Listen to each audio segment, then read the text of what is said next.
Hello everyone, welcome in my organic chemistry class. Student, last class में मैंने आपको water की स्ट्रक्चर के बारे में बताया था। जब मैं लास्ट क्लास में आपको पढ़ाया था तो मैंने ये स्ट्रक्चर आपको वाटर की बताई थी और बताया था कि इसके अंदर 2 बॉन्ड पेयर होते हैं और 2 लोन पेयर होते हैं। स्ट्रक्चर देखिए बच्चों, यहाँ पर 2 लोन पेयर और 2 बॉन्ड पेयर की वजह से इसकी स्ट्रक्चर, अगर हम इसके अंदर हाइब्रिडाइजेशन देखें, इसका संकरण देखें तो sp3 होता है और sp3 जिनका संकरण sp3 आता है उनकी संरचना चतुष्फल की होनी चाहिए। तो अगर ऑर्बिटल डायग्राम की हम बात करें तो आपकी बुक के अंदर जो ऑर्बिटल डायग्राम दिया हुआ है वो ये है बच्चों। इसमें आपको दिखाई दे रहे हैं ये जो 2 ऑर्बिटल हैं। देखिए मैं जो पेन ड्रॉ कर रहा हूँ, this orbital and this orbital.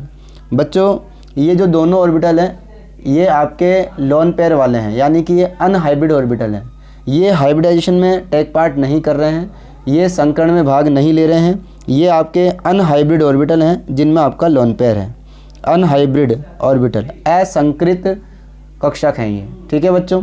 आपको बाकी ये 2 दिखाई दे रहे हैं। तो बच्चों बाकी के जो दो होते हैं वो कुछ इस तरीके होते हैं। देखिए आपका ऑक्सीजन का ये एक हाइब्रिड ऑर्बिटल, दिस इज़, ये हाइब्रिड ऑर्बिटल हाइड्रोजन के साथ ओवरलैपिंग कर रहा है, ठीक है। और यहाँ पर सिग्मा बॉन्ड का फॉर्मेशन हो रहा है। ये हाइड्रोजन का ऑर्बिटल है 1s, ठीक है, और ये ऑक्सीजन का ऑर्बिटल है आपका, ठीक है। ये ऑक्सीजन का हाइब्रिड ऑर्बिटल है। इसी तरह दूसरा ऑक्सीजन का हाइब्रिड ऑर्बिटल ये लीजिए, इसके साथ भी ये आपका हाइड्रोजन का ऑर्बिटल और ये दोनों ओवरलैप कर रहे हैं, यहाँ भी सिग्मा बॉन्ड बन रहा है। तो ये दोनों जो ऑर्बिटल हैं बच्चों, बाकी जो अनहाइब्रिड ऑर्बिटल है ये आपके अनहाइब्रिड ऑर्बिटल है, that is a tetrahedral structure. तो ये दोनों अनहाइब्रिड ऑर्बिटल हैं जिनके अंदर आपका लोन पेयर प्रेजेंट होगा। तो इस तरीके से वाटर मॉलिक्यूल का ये ऑर्बिटल डायग्राम है। इसमें ये आपको दिखाई दे रहा है, ये जो मैंने डार्क किया है ये ओवरलैपिंग हो रही है। जब 2 हाइब्रिड ऑर्बिटल ओवरलैप करते हैं तो हमेशा बच्चों सिग्मा बॉन्ड बनता है, यानी कि 2 संकृत कक्षक जब एक दूसरे के अंदर अतिव्यापित होते हैं तो सिग्मा बॉन्ड का फॉर्मेशन होता है, ठीक है बच्चों। तो ये आपका जो बुक में ये दे रखी है ये वाटर का ऑर्बिटल स्ट्रक्चर है, ठीक है। अब हम बात करते हैं कि वाटर में देखिए वाटर जो होता है इसकी क्रिस्टलाइन फॉर्म जो होती है वो आइस कहलाती है। तो the crystalline form of water is ice, यानी कि जो बर्फ़ है वो पानी की जल की क्रिस्टलीय संरचना होती है। The crystalline form of water is ice, पानी की जो क्रिस्टलाइन स्ट्रक्चर है वो आइस होती है, बर्फ़ होती है। At atmospheric pressure ice crystallize in the hexagonal form. अगर हम वायुमंडलीय दाब पर बात करें, एटमॉस्फेरिक प्रेशर पर बात करें, तो एटमॉस्फेरिक प्रेशर पर जो बर्फ़ है वो क्रिस्टलाइज होती है तो हेक्सागोनल षटकोणीय संरचना बनाती है। षटकोणीय संरचना आपको दिखाई दे रही होगी, यहाँ पर देखिए ये आपको षटकोण की आकृति बनाई दे रही है, हेक्सागोनल दिखाई दे रहे हैं आपको यहाँ पर। इन स्ट्रक्चर को देखिए बच्चों, अगर आप एटमॉस्फेयर पर बर्फ़ को क्रिस्टलाइज करते हो तो आप हेक्सागोनल स्ट्रक्चर बर्फ़ की पाते हो, यानी कि बर्फ़ की जो वायुमंडलीय दाब पर संरचना होती है वो हेक्सागोनल होती है। तो at atmospheric pressure ice crystallize in the hexagonal form but at very low temperature. लेकिन अगर टेम्परेचर बहुत कम हो, it condenses to cubic form, तो फिर ये क्यूबिक फॉर्म में आपको विजिबल होगी। यानी कि अगर आप टेम्परेचर को कम करके बर्फ़ जमाते हो बच्चों, अगर एटमॉस्फेरिक प्रेशर पर बर्फ़ जमती है तब तो वो क्रिस्टलाइन फॉर्म में होती है और उसकी स्ट्रक्चर हेक्सागोनल होती है। और अगर आप उसको लो टेम्परेचर पर बर्फ़ बनाते हो तो at very low temperature it condense, तो ये कंडेंस होता है वाटर और क्यूबिक फॉर्म बनाता है, ठीक है, यानी कि घनीय संरचना बनाती है। तो बच्चों टेम्परेचर को कम करके अगर बर्फ़ बना रहे हो तो आपके घनीय संरचना बनेगी, और अगर एटमॉस्फेरिक प्रेशर पर बर्फ़ बन रही है, क्रिस्टलाइज हो रही है, तो बच्चों हेक्सागोनल फॉर्म होगी। डेंसिटी ऑफ आइस, यानी कि बर्फ़ का घनत्व, is less than that of water. जो आइस की डेंसिटी होती है वो पानी से कम होती है, इसीलिए बच्चों पानी पर बर्फ़ तैरती रहती है। तो therefore an ice cube floats on water, इसलिए पानी पर जो है बर्फ़ तैरती रहती है क्योंकि बर्फ़ की डेंसिटी पानी से कम होती है। In winter season ice form on the surface of lake provide thermal insulation which ensure the survival of the aquatic life. देखिए बच्चों क्या होता है कि झीलों में सर्दियों के टाइम में जो ऊपरी सरफेस होती है, जो ऊपर की पानी की लेयर होती है वो जम जाती है और बर्फ़ बनाती है। इट मीन्स आपने देखा होगा कि कई झील सर्दियों के दिनों में जम जाती है। कई झील सर्दियों के दिनों में जम जाती है तो झील के अंदर यानी कि पानी के अंदर लेक जो होती हैं पानी के ऊपर की सरफेस बर्फ़ बन जाएगी और नीचे पानी लिक्विड फॉर्म में ही रहता है। तो वो एक तरीके से एक्वाटिक एनिमलों के लिए बहुत फ़ायदेमंद होता है, क्योंकि वो बाहर से उनको थर्मल इंसुलेशन प्रोवाइड करता है। थर्मल इंसुलेशन मतलब हम ये कह सकते हैं तापीय प्रतिरोधकता, हम कह सकते हैं कि एक तरीके से बाहर से जो ठंडा एनवायरनमेंट होगा वो उनको अंदर फील नहीं होगा बच्चों। तो इसको हम बोलते हैं थर्मल इंसुलेशन। ठीक है, ना अंदर की हीट बाहर जाती है ना बाहर की अंदर आती है। तो बर्फ़ जो है एक थर्मल इंसुलेशन प्रोवाइड कर देती है झील पर। जैसे मान लो ये आपके पानी की झील है, ठीक है, तो ये पानी की झील पर ये अंदर एक्वेटिक एनिमल हैं, ये अंदर एक्वेटिक एनिमल है बच्चों। ठीक है, तो बाहर अगर पानी पर ऊपरी सरफेस पर बर्फ़ जम जाए, ये पानी पर ऊपरी सरफेस पर बर्फ़ जम जाए तो अंदर ये थर्मल इंसुलेटर प्रोवाइड करता है। इट मीन्स अब अंदर का और पानी नहीं जमेगा बच्चों, और ये अंदर की जो बाहर की जो ठंडी जो मतलब टेम्परेचर है वो अंदर तक नहीं पहुंचेगा, और जो एक्वेटिक एनिमल हैं उनके लिए टेम्परेचर सूटेबल रहेगा। इसे कहते हैं थर्मल इंसुलेशन।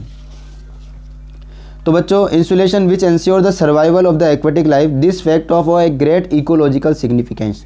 ये एक ग्रेट इकोलॉजिकल सिग्निफिकेंस है, यानी कि इसका एक बहुत ही अच्छा पारिस्थितिकी महत्व है बच्चों। अब हम बात करते हैं स्ट्रक्चर ऑफ आइस। मैंने अभी आपको बताया था कि अगर एटमॉस्फेरिक प्रेशर पर बर्फ़ जमती है तो उसकी क्रिस्टलीय स्ट्रक्चर होती है और वो हेक्सागोनल होती है। तो दैट इज़ हेक्सागोनल स्ट्रक्चर। देखो बच्चों, बर्फ़ में क्या होता है, बर्फ़ में वाटर के जो मॉलिक्यूल होते हैं वो एक दूसरे से हाइड्रोजन बॉन्ड बनाते हैं, एक दूसरे से हाइड्रोजन बॉन्ड बनाएंगे। ठीक है, और हाइड्रोजन बॉन्ड के थ्रू ये एक क्रिस्टलीय स्ट्रक्चर बनाएंगे, क्रिस्टलीय स्ट्रक्चर बनेंगी यहाँ पर। तो बच्चों, इस तरह आइस की जो स्ट्रक्चर होती है वो हेक्सागोनल क्रिस्टलीय स्ट्रक्चर होती है। आपको यहाँ पर दिखाई दे रहा होगा इस स्ट्रक्चर में, देखिए ये जो आपको डार्क ब्लैक जो स्फेयर दिख रहे हैं, जो गोले दिख रहे हैं, ये आपके रिप्रेजेंट करते हैं ऑक्सीजन को, और जो पर ऑरेंज कलर के जो दिख रहे हैं आपको बच्चों, ये छोटे जो स्मॉल है, ये आपके हाइड्रोजन है। तो देखो ईच हाइड्रोजन सराउंडेड बाय, अगर मैं एक हाइड्रोजन की बात करूं, इसके अंदर आप गौर से देखिए कि हर एक ऑक्सीजन 4 हाइड्रोजन से और हर एक हाइड्रोजन 4 ऑक्सीजन से घिरा हुआ है। चलिए मैं आपको बताता हूँ, इसकी बात कर लेते हैं अपन। इसको गौर से देखना बच्चों, ये आपका 1 2 3 और 4, यानी कि हर एक ऑक्सीजन एटम 4 हाइड्रोजन एटम से सराउंडेड है, और वो भी टेट्राहेड्रल मैनर में। कौन से मैनर में? चतुष्फल के रूप में। यानी कि एक ऑक्सीजन एटम 4 हाइड्रोजन एटम से घिरा होता है, एक ऑक्सीजन एटम 4 हाइड्रोजन एटम से घिरा होता है, और वो भी चतुष्फल के रूप से। किस रूप से बच्चों? चतुष्फल की, यानी कि टेट्राहेड्रल। तो बर्फ़ की हेक्सागोनल संरचना के अंदर एक ऑक्सीजन एटम 4 हाइड्रोजन परमाणुओं से, 4 हाइड्रोजन एटम से टेट्राहेड्रल फॉर्म में अरेंज होता है, टेट्राहेड्रल फॉर्म में जुड़ा होता है। तो ice has a highly ordered 3 dimensional hydrogen bonded structure. Examination of ice crystal with X ray spectrum से पता लगा कि that each oxygen atom is surrounded tetrahedrally by 4 other oxygen atom at distance 276 picometre. और बच्चों, इसकी जो डिस्टेंस होती है, जो बॉन्ड डिस्टेंस होती है, हम ये कह सकते हैं, ये बॉन्ड, इनकी जो बॉन्ड लेंथ होती है वो होती है 276 पिकोमीटर।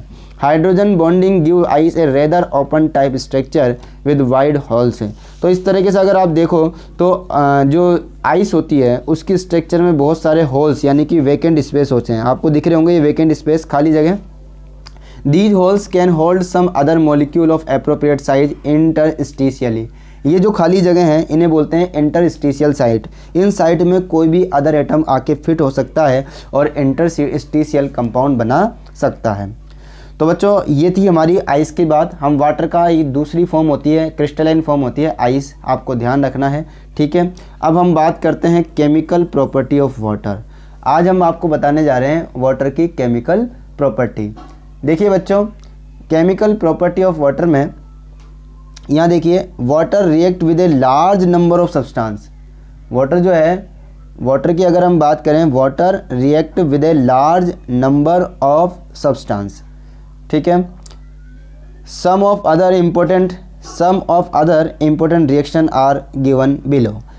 पानी जो है वो बहुत ज़्यादा सब्सटेंसों से क्या कर सकता है, रिएक्ट कर सकता है, जिनमें पानी की हम बात करेंगे, जिनमें से कुछ रिएक्शंस हम नीचे पढ़ रहे हैं बच्चों, ध्यान रखेंगे। सबसे पहले हम बात करेंगे किसकी केमिकल प्रॉपर्टी में, amphoteric in nature. Amphoteric in nature यानी कि पानी जो है वो act as a acid as well as base की तरह भी व्यवहार करता है, बिहेव करता है। यानी कि पानी यानी कि जल, वाटर, एसिड और बेस दोनों की तरह काम करता है।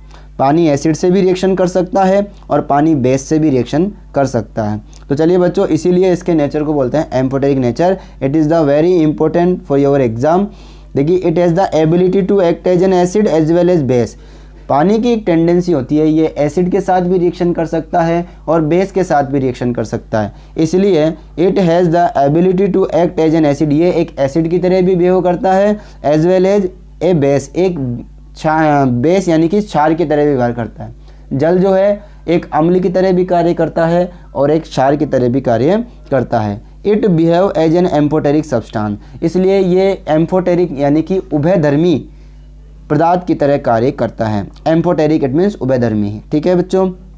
इन the Bronsted sense, according to Bronsted, Bronsted, Lowry, Arrhenius, बच्चों आप 10th क्लास में पढ़ते होंगे, ये एसिड और बेस को डिफाइन करते हैं, ये अम्ल और क्षार के बारे में बताते हैं। तो ब्रॉन्स्टैंड के अकॉर्डिंग, ब्रॉन्स्टैंड एक साइंटिस्ट का नाम है, उसके according it act as an acid, जो आपका वाटर होता है वो एक एसिड की तरह काम करता है, and A base with H2S। देखिए, ब्रॉन्स्टैंड के अकॉर्डिंग अगर हम वाटर की रिएक्शन NH3 के साथ कराते हैं तो ये एक एसिड की तरह काम करेगा, और अगर वाटर की रिएक्शन एक बेस से, वाटर की रिएक्शन अगर हम H2S के साथ कराते हैं तो एक बेस की तरह काम करेगा। इस रिएक्शन को बच्चों यहाँ समझेंगे।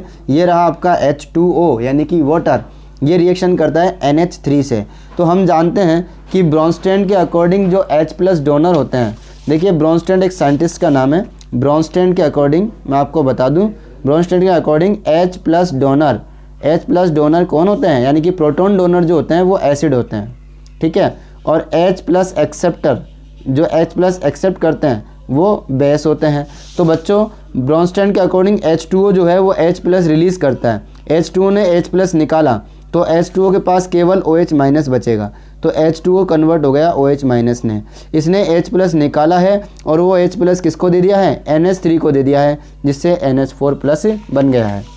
मैं आपको रिएक्शन करके दिखाऊं, आप सब यहाँ देखेंगे बच्चों, मैं करवा रहा हूँ आपको। ये रहा आपका NH3, ठीक है, ये आपका NH3 है, इसके पास लोन पेयर है, और ये रहा आपका H2O। हम जानते हैं H2O के अंदर बच्चों एक तो H+ होता है और एक OH- होता है। तो इसमें से H+ इसको दे दिया गया, तो जैसे ही इसमें से H+ इसको दिया, आपके पास बन जाएगा NH4+, क्योंकि H+ इससे जुड़ा है। देखो, NH3 ने अपना लोन पेयर इसको दिया है, तो ये इस पर जुड़ जाएगा, इस पर लोन पेयर कमी हो जाएगी, तो ये NH4 बनकर इसके ऊपर प्लस चार्ज ला देगा। अब यहाँ केवल OH- बचेगा बच्चों, क्या बचेगा, केवल OH-। तो आपके पास यही आ रहा है, देखिए NH4+ और OH-। इसका मतलब H2O ने H+ डोनेट किया है, तो it is act as a acid. और अगर हम यहाँ इस पर काम करें H2S पर, तो इसने अपना यहाँ से H2S में से एक H+ लिया है, जिसकी वजह से ये H3O+ बना है, और ये बचेगा HS-। तो यहाँ पर H2O ने H+ लिया है, इसलिए H3O+ में कन्वर्ट हो गया। तो H+ लेने की वजह से इसे हम क्या कहेंगे बच्चों, H+ लेने वाला बेस होता है, तो ये बेस का, इस यहाँ तो ये बेस की तरह काम करेगा और यहाँ ये एसिड की तरह काम करेगा। एसिड का मतलब अम्ल, बेस का मतलब क्षार। देखिए, अगर हम वाटर की रिएक्शन वाटर से कराएं तो क्या होगा बच्चों, अगर वाटर की रिएक्शन मैं वाटर से कराऊं, H2O की रिएक्शन हम H2O से ही करा दें, ठीक है, तब क्या करेंगे। तो हम सब जानते हैं एक H2O H+ छोड़ेगा, इस H2O ने H+ छोड़ा, मान लो कोई सा भी छोड़ सकता है, कोई सा भी ग्रेड कर सकता है, ठीक है। H2O ने H+ छोड़ा तो क्या बचा, OH-। ठीक है बच्चों, तो अगर H2O ने H+ छोड़ दिया है तो ये क्या, ये किस में कन्वर्ट होगा, आपका OH- में। अब इस H2O ने H+ ले लिया है, H+ लेने के बाद ये बना लेगा H3O+। तो आपके पास दो चीज़ बनती हैं, एक तो OH-, एक H3O+। ठीक है बच्चों, तो जब H2O से लिक्विड रिएक्शन करेगा तो एक तो H3O+ बनाएगा और एक OH- बनाएगा। तो ये H2O माना कि H+ रिमूव कर रहा है, तो ये एसिड 1 बोलेंगे इसको। ये H प्लस ले रहा है, ये इसको हम बोलेंगे base 2। This is acid, this is base. ठीक है, हमने इसको नाम दे दिया 1 और इसको नाम दे दिया 2। तो जो 1 एसिड आपको दिखाई दे रहा है, इसने H प्लस रिलीज़ किया और इससे ये बेस बना है OH minus, that is the conjugate base. Acid का बनता है कॉन्जुगेट बेस, बेस का बनता है कॉन्जुगेट एसिड। इसे कहते हैं एसिड बेस कॉन्सेप्ट। ठीक है बच्चों, वापस सुनेंगे, इसको मैं और अच्छी तरह समझा देता हूँ। देखो, ये रहा H2O, ये रहा दूसरा H2O। ठीक है, मैं इसको एसिड मान के चलता हूँ पहले, और जब मैं इसको एसिड मानता हूँ तो ये एक H प्लस देगा, और जैसे ही H प्लस देगा तो आपका ये कन्वर्ट हो जाएगा OH माइनस। मैं कभी इसकी बात कर रहा हूँ केवल ओनली। इसने H प्लस दे दिया, किसको दिया? इसने इसको दिया है, हम बाद में देखेंगे। ये एसिड है, इसने H प्लस दे दिया तो ये कन्वर्ट हो गया OH माइनस में। तो इस एसिड का ये जो बनने वाला होगा इसे कहते हैं बेस। ठीक है, एसिड से जो बेस बनता है दैट इज़ कॉन्जुगेट बेस। ठीक है, इसको हम बोलते हैं कॉन्जुगेट बेस। संयुग्मी क्षार, ये अम्ल था। अम्ल जब H प्लस त्याग देता है तो बनने वाली जो स्पीसीज है वो कहलाती है संयुग्मी क्षार, हिंदी में संयुग्मी क्षार, कॉन्जुगेट बेस। ठीक है, अब इसने किसको दिया? इसको दिया, इसने H प्लस ले लिया मान लो, और ये H प्लस लेके ये कन्वर्ट हो गया आपका H3O प्लस में। तो इसने H प्लस लिया तो ये बेस है, और बेस से जो बनता है दैट इज एसिड। बेस से बनने वाला क्या होगा? एसिड, और इसे हम कहेंगे कॉन्जुगेट एसिड, यानी कि संयुग्मी अम्ल। संयुग्मी अम्ल, तो अम्ल से बनता है संयुग्मी क्षार, क्षार से बनता है संयुग्मी अम्ल, एसिड से बनता है कॉन्जुगेट बेस, बेस से बनता है कॉन्जुगेट एसिड। अब हम बात करते हैं रेडॉक्स रिएक्शन की। व्हाट इज़ रेडॉक्स रिएक्शन, ये हम ऑलरेडी पढ़ चुके हैं। तो वाटर भी रेडॉक्स रिएक्शन में भी एक टेक पार्ट करता है, यानी कि भागीदारी निभाता है। तो water can be easily reduce to dihydrogen by highly electropositive metal, यानी कि अगर हम वाटर की रिएक्शन कोई हाईली इलेक्ट्रोपॉजिटिव मेटल से कराएं, वाटर की रिएक्शन अगर हाईली इलेक्ट्रोपॉजिटिव मेटल जैसे कि सोडियम के साथ हमने वाटर की रिएक्शन करा दी, तो सोडियम क्या करेगा बच्चों? सोडियम हाइड्रोक्साइड बनाएगा, NaOH लेगा और यहाँ से H2 यानी कि डाई हाइड्रोजन को बाहर निकाल देगा। और हाइड्रोजन का निकलना, तो हाइड्रोजन जब निकलता है तो हम ये कह सकते हैं कि water can be easily reduce to dihydrogen. तो वाटर इजीली रिड्यूस हो जाता है, यानी कि आपके एल्केलाइन मेटल ने इसको क्या कर दिया बच्चों? रिड्यूस कर दिया, और इसको रिड्यूस किया है, खुद का ऑक्सीडेशन हुआ है, that is the redox reaction. तो this is the redox reaction. Thus it is a great source of dihydrogen. Water is oxidise to O2 during the photosynthesis. और अगर हम फोटोसिंथेसिस की बात करें तो वहाँ पर वाटर जो है वो ऑक्सीडाइज हो जाता है O2 में। ठीक है, with fluorine also it oxidize to O2। और अगर हम फ्लोरीन की बात करें, फ्लोरीन से वाटर की रिएक्शन कराएंगे तो भी ये O2 में ऑक्सीडाइज हो जाता है।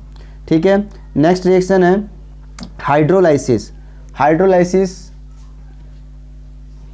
Hydrolysis reactions due to high dielectric constant. देखिए, वाटर का जो डाई इलेक्ट्रिक कॉन्स्टेंट होता है वो बहुत ज़्यादा होता है, अप्रोक्स 81 होता है डाई इलेक्ट्रिक कॉन्स्टेंट इसका ना, 80 या 81 होता है वाटर का डाई इलेक्ट्रिक कॉन्स्टेंट, जो कि बहुत हाई होता है। It has a very strong hydrating tendency, it means इसके हाइड्रेटिंग होने की जो टेंडेंसी है वो बहुत हाई होती है। ठीक है ना। It dissolve many ionic compound, ये बहुत सारे आयनिक कंपाउंड में डिजोल्व हो जाता है। However certain covalent and some ionic compound are hydrolyse in water, ये मैंने आपको कल भी बताया था, क्योंकि ये सबके साथ, कईयों के साथ हाइड्रोजन बॉन्डिंग बना सकता है। जैसे फॉस्फोरस पेंटाऑक्साइड है P4O10, वाटर के साथ रिएक्शन करके फॉस्फोरिक एसिड H3PO4 बनाते हैं।